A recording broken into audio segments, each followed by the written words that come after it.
एक समय की बात है। एक सुंदर जंगल में एक चालाक बंदर रहता था। बंदर अपनी चतुराई और हरकतों से मशहूर था। उसको सभी जानवरों में से सबसे तेज दिमाग वाला माना जाता था। एक दिन बंदर ने सुना कि एक संत महाराज अपने आश्रम में रह रहे हैं और वहाँ के लोगों के लिए आदर्श जीवन के बारे में सिखाते हैं।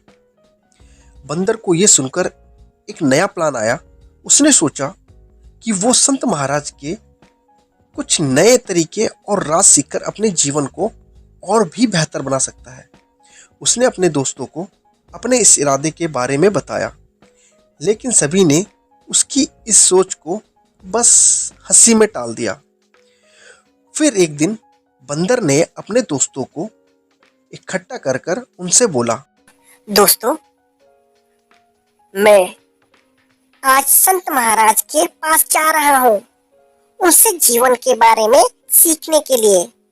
अगर मुझे कुछ नया और अच्छा सीखने को मिलेगा तो मैं तुम सबको जरूर सिखाऊंगा और बताऊंगा।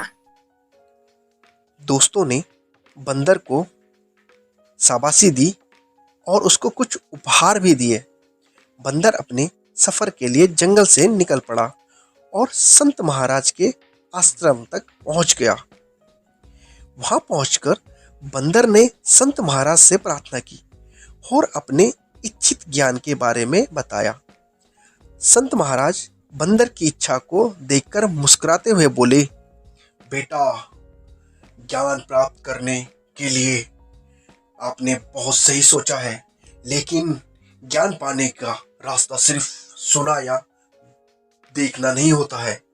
ये प्रत्येक इंसान के जीवन में आचरण बनाने के साथ साथ एक अनुभव भी है। बंदर शांत महाराज की बातों को समझना चाहता था, लेकिन उसने समझा नहीं आया।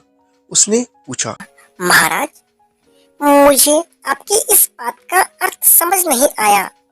कृपया मुझे और विस्तार से बताइए। संत महाराज मुस्कुराए और बोले, बेटा, ज्ञान पाने के लिए तुम्हें खुद उस अनुभव को प्राप्त करना होगा। वो अनुभव तुम्हारे अंदर की शांति और सच्चाई को प्रकट करेगा। बस मेरी ये सलाह है कि तुम विचार से और ध्यान से जीवन के हर एक लम्हे को जियो और अनुभव करो। ये सच्चाई ही ज्ञान है। बंदर संत महाराज की बातों को समझ गया और धन्यवाद करके आश्रम से वापस लौट आया। वहां पहुंचकर बंदर ने अपने दोस्तों से सब कुछ बताया।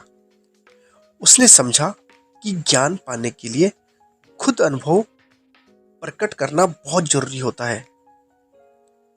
तो इस कहानी से हमें यह सीख मिलती है कि सिर्फ किताबों से या दूसरे लोगों से ज्ञान प्राप्त करना सच्चा ज्ञान नहीं है। हमें खुद अनुभव करके जीवन के हर एक लम्हे को सम्मान करना चाहिए।